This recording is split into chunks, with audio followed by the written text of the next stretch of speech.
Sa rooftop ng hotel, hindi mapigilan ng lalaki ang mapangiti dahil maayos na ang lahat ng kanilang inihanda. Agad niyang inilabas ang kanyang card at ipinaubaya sa manager ang bayad, saka sinabi na maaari nitong ituring na tip galing kay Fuji ang sobrang halaga. Ngunit agad naman itong tinanggihan ng manager at ipinaliwanag na sagot na ng hotel ang lahat ng gastusin. Higit sa lahat, pinakamahalaga para sa kanila na maging matagumpay ang birthday party ni Yamada ngayong gabi. Sa narinig na iyon, napangiti na lang ang lalaki at tila naunawaan niya ang sitwasyon. Napaisip siya na mukhang napansin na rin ng manager kung gaano kalaki ang impluwensya ni Fuji at marahil ay nais nitong magkaroon ng magandang koneksyon sa kanya. Para sa kanya, mukhang mahusay itong kumilala ng mga taong dapat lapitan. Pagkatapos noon, nagsimula na silang umalis sa rooftop habang mula sa gilid ay tahimik na pinagmamasdan ni Shouta ang lahat ng kanilang ginagawa. Agad niyang tinawagan si Matsushima Yuto at niyaya itong panuurin ang fireworks sa Orson Hotel. Ngunit habang nakaupo sa kanyang kama, hindi naman agad nangganyo si Yuto. Nagtaka pa siya kung bakit may fireworks sa ganoong oras at ipinaubaya na lang kay Shouta kung gusto nitong lumabas ng gabi. Ngunit hindi nagpatinag si Shouta. Ipinaalala niyang ibang klase ang fireworks na iyon at talagang hindi dapat palampasin. Dahil doon, pumayag na rin si Yuto at sinabi niyang magkita na lang sila sa rooftop. Pagkatapos ng tawag, agad na tinanong ni Shouta ang manager na nasa likuran niya kung maayos na ba ang lahat. Siniguro naman ng manager na handa na ang buong lugar at wala nang kailangang ayusin. Makalipas ang ilang sandali, dumating na si Mika sa Orson Hotel kasama si Shinji. Nagtataka siyang tinanong ang kanyang kapatid kung bakit siya nito dinala roon. Sa halip na direktang sagutin siya, pinaalala ni Shinji na alam naman niya kung ano ang espesyal tungkol sa susunod na araw. Hindi agad naunawaan ni Mika ang ibig niyang sabihin. Ngunit sa sandaling iyon, biglang nagliwanag ang fireworks sa likuran nila kaya napatingin siya roon.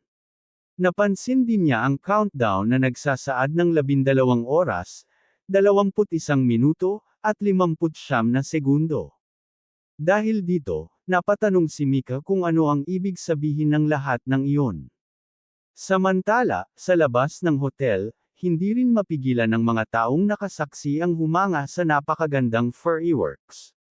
May ilan pang nagtaka kung anong klaseng selebrasyon ang kanilang pinapanood, habang napansin naman ng iba ang patuloy na pagbabago ng mga numerong ipinapakita sa countdown. Dahil dito, napaisip sila kung fireworks ba iyon na sinabayan talaga ng countdown. Sa rooftop, ipinaliwanag ni Shinji kay Mika na kapag lumampas na ng hating gabi, magiging birthday na niya. Dahil ipinanganak siya noong December 22, sinadya nilang magsimula ang party ng eksaktong 12 minuto at 22 segundo bago magpalit ang petsa. Sa narinig na iyon, napangiti si Mika at taos pusong nagpasalamat. Para sa kanya, hindi na kailangang umabot sa ganoon kalaking paghahanda ang birthday niya. Ngunit agad namang nilinaw ni Shinji na huwag siyang magkakamali ng iniisip dahil hindi raw siya ganoon ka-romantic. Ipinaalam niyang may isang partikular na taong nasa likod ng lahat ng paghahandang iyon. Nagtaka si Mika at napaisip kung sino ang tinutukoy ni Shinji.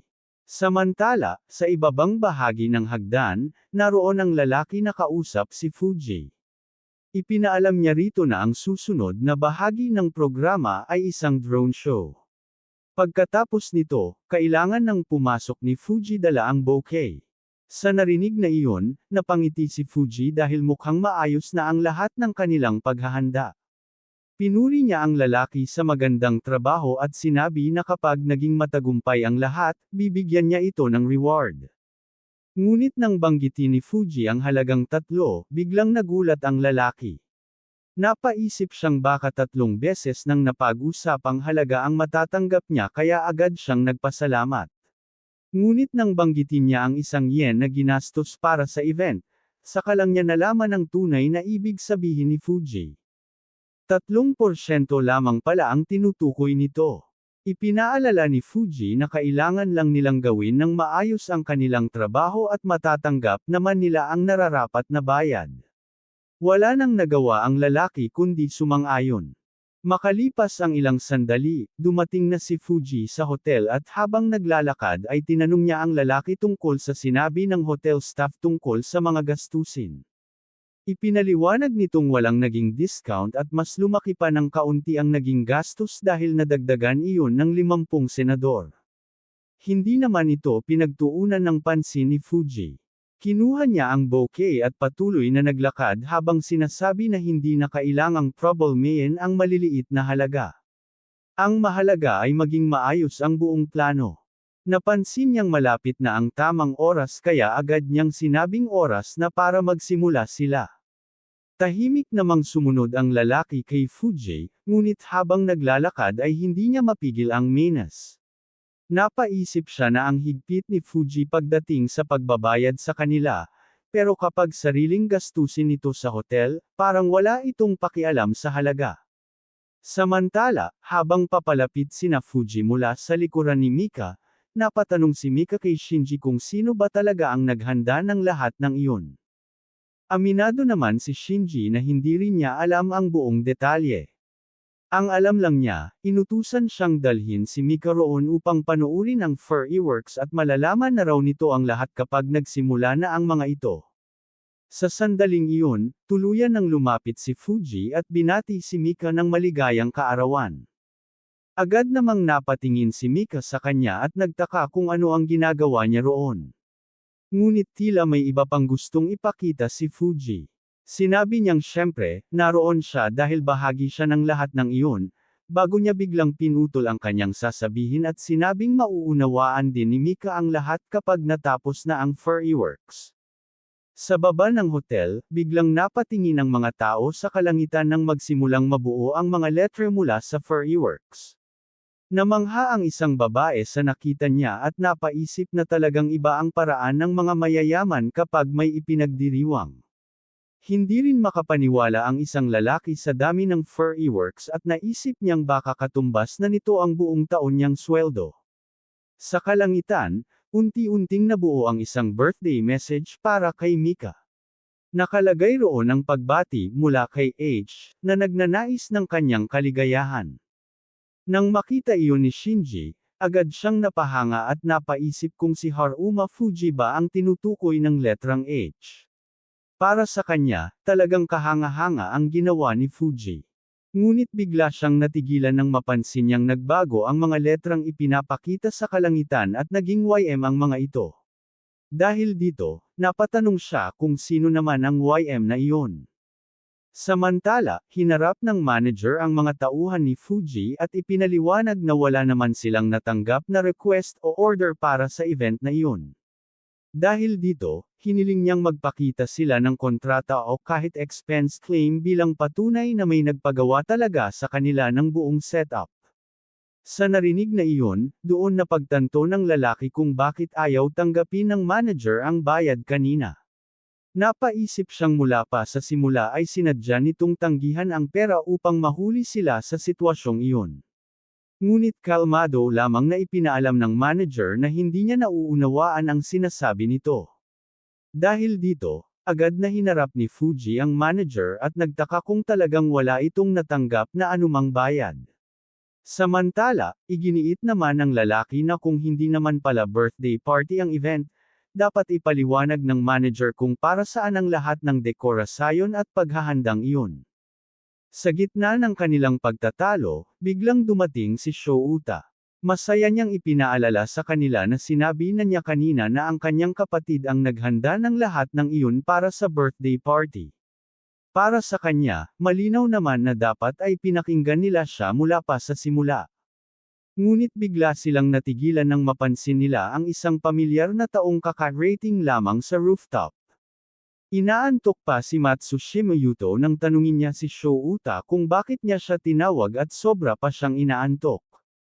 Masayang sinalubong siya ni Shouta at ipinaliwanag kay Mika na sa totoo lang, buong araw na nagtrabaho si Yuto para may handa ang party na iyon. Dahil sa sobrang pagod, napilitan muna itong magpahinga bago pumunta roon. Nang makita ni Fuji si Matsushima Yuto, agad na nagbago ang kanyang mukha. Hindi niya mapigil ang menas dahil muli na namang sumulpot si Yuto at nasira ang plano niyang gawin para kay Mika. Samantala, hindi naman maitago ni Mika ang kanyang pagkagulat. Napaisip siya kung talagang umabot sa ganito kalaking paghahanda si Yuto para lamang sa kanya. Agad namang hinarap ni Fuji ang manager at ipinaalala rito na ang Osen Hotel ay isang international chain na patuloy na lumalawak. Bilang manager ng Asia region, hindi raw dapat ito gumagawa ng ganoong klaseng hakbang. Ipinahiwatig pa niyang maaari nilang gamitin ang impluwensya nila para maparusahan ang manager. Ngunit hindi natinag ang manager. Sa halip, itinuro niya si Matsushima Yuto at ipinaalam kay Fuji na ang taong nakatayo roon mismo ang kanilang boss. Kung mayroon itong reklamo, maaari nitong sabihin ng direkta kay Yuto. Sa narinig na iyon, agad na nagtanong si Fuji kung ibig bang sabihin ay kabilang si Yuto sa upper management ng Osen Group. Agad namang sinabi ng manager na hindi iyon ang ibig niyang sabihin. Sa halip na kabahan, bahagyang nakahinga ng maluwag si Fuji. Para sa kanya, alam naman niyang imposibleng maging executive ng isang napakalaking international company ang isang tulad ni Yuto. Ngunit agad siyang pinigilan ng manager at nilinaw ang tunay na katotohanan, hindi isang executive si Matsushima Yuto, dahil siya mismo ang CEO ng Osen Group. Sa narinig na iyon, tuluyang natigilan si Fuji. Hindi niya inaasahan na ganoon pala kataas ang posisyon ni Yuto at ngayon lamang niya nalaman ang tunay nitong pagkakakilanlan. Samantala, walang kamalay-malay si Matsushima Yuto sa nangyayari sa paligid. Sa halip, lalo lamang siyang nagtaka habang pinagmamasdan ng lahat at hindi niya maintindihan kung bakit biglang naging ganito kagulo ang sitwasyon. Habang nagsasama-sama na ang lahat sa rooftop, lumapit si Fuji kay Mika at maayos na hiniling dito na kung maaari, silang dalawa na lamang ang magdiwang ng kanyang birthday. May ilan din daw silang business matters na kailangan pag-usapan. Ngunit agad itong tinanggihan ni Mika. Humingi siya ng paumanhin at ipinaalam kay Fuji na mas gugustuhin niyang huwag na lamang silang dalawa ang mag-usap ng sarilinan. Bukod doon, gusto rin niyang balikan at suriing mabuti ang lahat ng detalye ng kanilang kontrata. Nagtaka naman si Fuji kung bakit kailangan pa nilang balikan iyon gayong ilang beses na nilang napag-usapan ang proyekto. Para sa kanya, perpekto na ang kontratang iniaalok niya sa pamilya ni Mika. Ngunit hindi iyon ang nararamdaman ni Mika. Hindi niya nakikitang pantay ang kanilang posisyon sa usapan.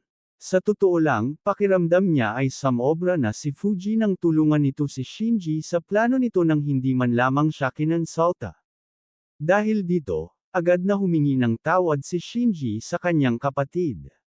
Samantala, hindi naman maitago ni Fuji ang inis. Napaisip siya na talagang walang silbi si Shinji at sa pinakamahalagang pagkakataon pa nito nagawang palpak ang lahat. Ngunit sa halip na ay pakitang nabigo siya, bigla siyang nakaisip ng panibagong paraan.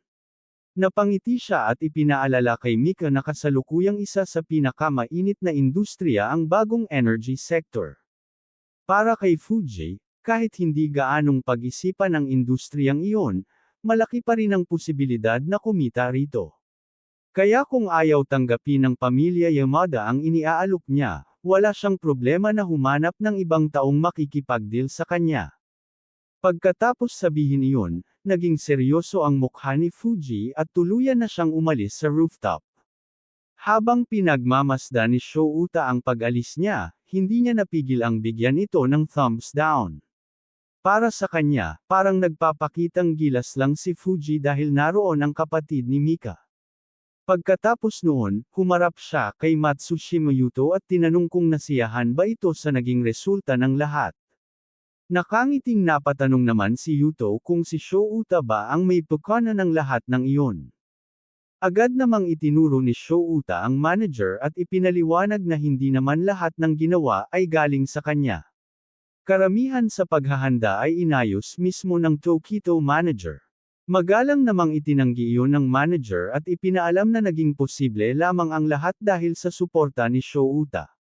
Sa sandaling iyon, lumapit si Mika kay Matsushima Yuto.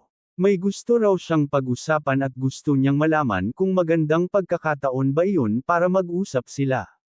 Hindi na naghintay pa si Mika ng sagot. Hinayla niya si Yuto palayo sa iba upang makapag-usap sila ng sarilinan. Habang pinagmamasdan sila ng manager at ni Shouta, napangiti ang manager dahil mukhang naging maayos ang lahat ng nangyari. Agad naman sumang-ayon si Shouta. Para sa kanya, hindi na siya nagtataka kung bakit naging maayos ang lahat dahil talagang may dating si Yuto. Pagkatapos noon, napagpasyahan na rin nilang umalis at iwan ang dalawa upang makapag-usap ng maayos. Habang nasa gilid sila ng rooftop, labis na nagpasalamat si Mika kay Matsushima Yuto para sa araw na iyon. Ipinahayag niyang napakataos-puso at talagang nakakaantig ang ginawa nito. Gayunpaman, nakangiti niyang sinabi na mas gugustuhin niyang huwag nang maulit pa ang ganitong bagay sa hinaharap. Nagtaka naman si Matsushima Yuto sa sinabi ni Mika. Bigla niyang naisip na baka nauuwi ito sa isang hindi niya inaasahang pagtanggi. Ipinaliwanag pa ni Mika na maaaring medyo masakit ang kanyang sasabihin, pero para hindi na masayang ang oras nilang dalawa, magiging direkta na siya. Sa ngayon, dumadaan sa malaking pagbabago ang kanyang kumpanya at wala siyang oras para pagtuunan ng pansin ang ibang bagay. Walang pakialam namang humikab si Matsushima Yuto at ipinakitang naiintindihan niya ang sinabi ni Mika. Dahil iyon lang naman pala ang kailangan nitong sabihin, napagdesisyonan na niyang umuwi para matulog. Bago tuluyang umalis, sinabi rin niya kay Mika na umuwi na rin ito agad. Hindi makapaniwala si Mika sa bilis ng naging reaksyon ni Matsushima Yuto. Napagtanto niyang baka itinatago lamang nito kung gaano talaga siya nasaktan. Dahil doon, nalungkot si Mika habang iniisip na ginagawa niya lamang ito para sa ikabubuti ni Matsushima Yuto. Kailangan din niyang tigilan ang labis na pag-iisip tungkol dito. Matapos makalabas ng hotel, naisip ni Matsushima Yuto na ang mga babae talaga ngayon. Hindi niya maintindihan kung bakit palaging inaakala ng ilang babae na gusto sila ng bawat lalaki, marahil dahil lamang sa maganda sila at maayos ang kanilang pangangatawan. Sa sandaling iyon, biglang tumunog ang cellphone niya. Agad niya itong kinuha at sinagot ang tawag. Ipinaalam ng taong nasa kabilang linya na nakumpleto na nila ang resulta ng investigasyon tungkol sa kumpanyang pinasuri niya at ipinadala na rin sa kanyang email ang ulat. Pagkabasa ni Matsushima Yuto sa ipinadalang impormasyon, hindi siya makapaniwala dahil napatunayang may problema nga ang kumpanyang iyon. Sinabi naman ni Vice President Yamada na kung kailangan pa niya ng mas detalyadong impormasyon, may hahanda niya iyon sa loob ng 1 linggo. Ngunit agad itong tinanggihan ni Matsushima Yuto dahil sapat na para sa kanya ang impormasyong natanggap niya. Matapos ang tawag, naisip niyang kung mag-iimbestiga pa siya ng mas malalim, baka isipin ni Mika na interesado pa rin siya rito, at magiging dagdag na abala lamang iyon. Sa sandaling iyon, biglang nagpakita ang kanyang system ng bagong abiso. Nakumpleto na niya ang stage-based mission at bilang gantimpala, na-upgrade ang skill niyang My Eyes RA Ruler. Nakuha rin niya ang bagong kakayahang C1, No 10. Sa nakita niyang bagong kakayahan, hindi niya mapigil ang mabigla. Samantala, sa kanyang harapan, may 2 taong masayang nagpapakita ng pagmamahalan. Maya-maya, nagpaalam na ang babae sa lalaki at nagsimula ng umalis, habang naiwan naman ang lalaki.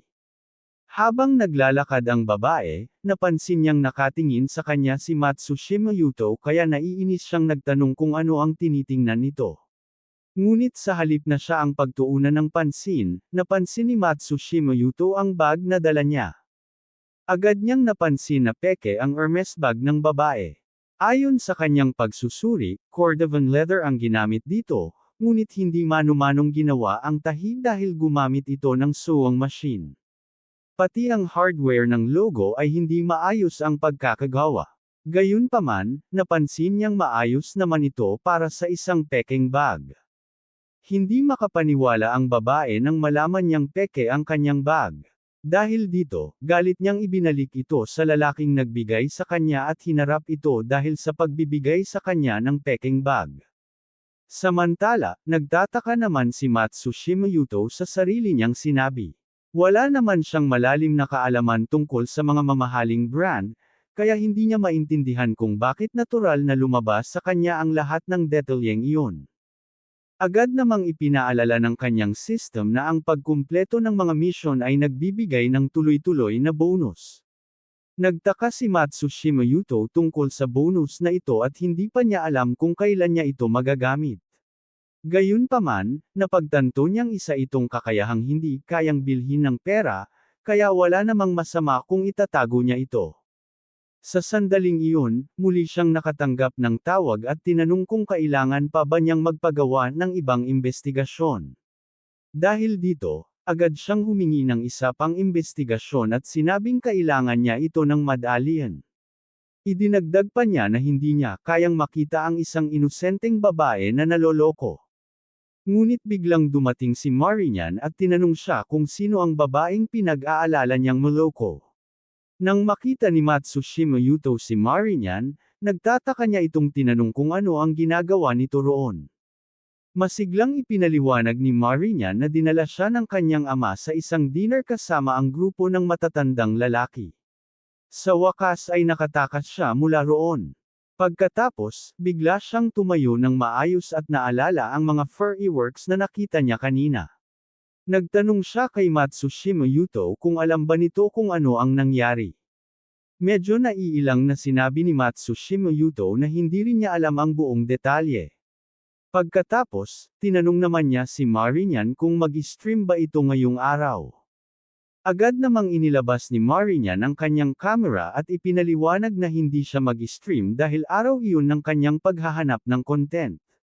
Tinanong niya si Matsushima Yuto kung saan ito nakatira at kung maaari ba siyang sumama upang makita ang bahay nito. Nagtaka si Matsushima Yuto kung hindi ba masyado ng gabi para pumunta roon. Makalipas ang ilang sandali, nakarating na sila sa downtown area. Habang pababa sila ng hagdan, tinanong siya ni Matsushima Yuto kung hindi pa siya natatakot maglakad sa downtown area ng ganoong kadilim. Ngunit nakangiting sinabi ni Marinyan na araw iyon ng kanyang research. Bukod pa roon, naka-on ang kanyang camera kaya hindi naman daw siya gagawa ng anumang kakaiba. Nagtaka naman si Matsushima Yuto kung nag-stream ba siya habang naglalakad.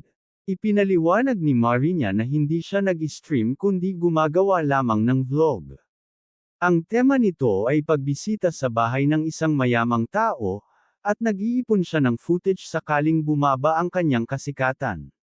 Habang nakahawak sa braso ni Matsushima Yuto, sinabi rin ni Marinyan na aasahan niya ang tulong nito kapag dumating ang panahong kailangan niya iyon. Ngunit biglang naging alerto si Matsushima Yuto nang makaramdam siya ng kakaiba. Dahil doon, sinabi na lamang niya kay Marinyan na pag-uusapan nila iyon sa ibang pagkakataon. Sa kabilang banda, makikita ang tiyahin ni Matsushima Yuto na ginugulo ng dalawang lalaki. Dahil dito, nakiusap siyang tigilan na siya ng mga ito. Agad na naging seryoso si Matsushima Yuto nang makita ang nangyayari.